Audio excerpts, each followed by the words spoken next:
The Art of War by Sun Tzu, translated by Lionel Giles. Part 3. Attack by Stratagem. Sun Tzu said, "In the practical art of war, the best thing of all is to take the enemy's country whole and intact. To shatter and destroy it is not so good. So, too, it is better to recapture an army entire than to destroy it, to capture a regiment, a detachment, or a company entire than to destroy them. Thus the highest form of generalship is to balk the enemy's plans. The next best is to prevent the junction of the enemy's forces. The next in order is to attack the enemy's army in the field. And the worst policy of all is to besiege walled cities. The rule is, not to besiege walled cities if it can possibly be avoided. The preparation of mantlets, movable shelters, and various implements of war will take up 3 whole months, and the piling up of mounds against the walls will take 3 months more. The general, unable to control his irritation, will launch his men to the assault like swarming ants, with the result that 1/3 of his men are slain, while the town still remains untaken. Such are the disastrous effects of a siege. Therefore the skilful leader subdues the enemy's troops without any fighting. He captures their cities without laying siege to them. He overthrows their kingdom without lengthy operations in the field. With his forces intact, he will dispute the mastery of the empire, and thus, without losing a man, his triumph will be complete. This is the method of attacking by stratagem. It is the rule in war, if our forces are 10 to the enemy's 1, to surround him; if 5 to 1, to attack him; if twice as numerous, to divide our army into 2.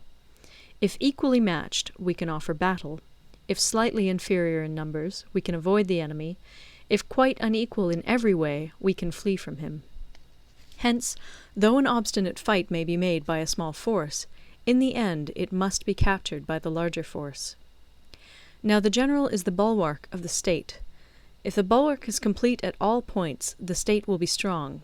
If the bulwark is defective, the state will be weak. There are 3 ways in which a ruler can bring misfortune upon his army. 1. By commanding the army to advance or to retreat, being ignorant of the fact that it cannot obey.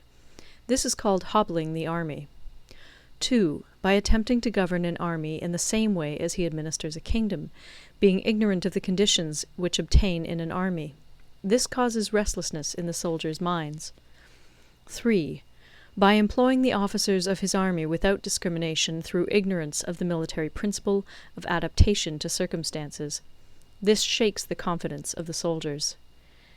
But when the army is restless and distrustful, trouble is sure to come from the other feudal princes. This is simply bringing anarchy into the army, and flinging victory away. Thus we may know that there are 5 essentials for victory. 1. He will win who knows when to fight and when not to fight. 2. He will win who knows how to handle both superior and inferior forces. 3. He will win whose army is animated by the same spirit throughout all its ranks. 4. He will win who, prepared himself, waits to take the enemy unprepared. 5. He will win who has military capacity and is not interfered with by the sovereign. Hence the saying, if you know the enemy and know yourself, you need not fear the result of 100 battles. If you know yourself, but not the enemy, for every victory gained you will also suffer a defeat. If you know neither the enemy nor yourself, you will succumb in every battle. End of Part 3. Part 4. Tactical Dispositions. Sun Tzu said, "The good fighters of old first put themselves beyond the possibility of defeat, and then waited for an opportunity of defeating the enemy. To secure ourselves against defeat lies in our own hands, but the opportunity of defeating the enemy is provided by the enemy himself. Thus the good fighter is able to secure himself against defeat, but cannot make certain of defeating the enemy. Hence the saying, one may know how to conquer without being able to do it." Security against defeat implies defensive tactics. Ability to defeat the enemy means taking the offensive. Standing on the defensive indicates insufficient strength. Attacking, a superabundance of strength. The general who is skilled in defense hides in the most secret recesses of the earth. He who is skilled in attack flashes forth from the topmost heights of heaven.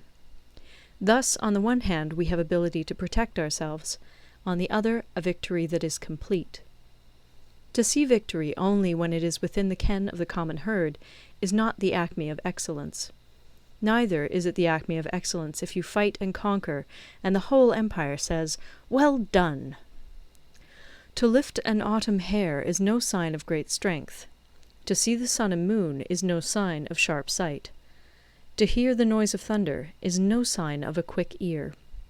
What the ancients called a clever fighter is one who not only wins, but excels in winning with ease. Hence his victories bring him neither reputation for wisdom nor credit for courage. He wins his battles by making no mistakes. Making no mistakes is what establishes the certainty of victory, for it means conquering an enemy that is already defeated.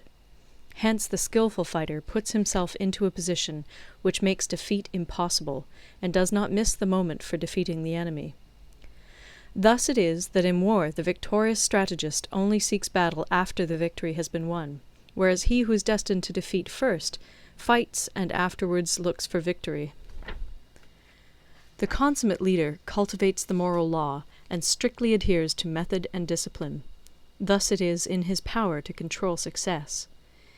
In respect of military method we have, firstly, measurement, secondly, estimation of quantity, thirdly, calculation, fourthly, balancing of chances, fifthly, victory.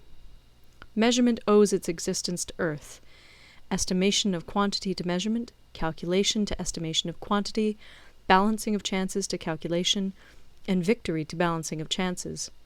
A victorious army opposed to a routed one is as a pound's weight placed in the scale against a single grain. The onrush of a conquering force is like the bursting of pent-up waters into a chasm 1,000 fathoms deep. End of Part 4.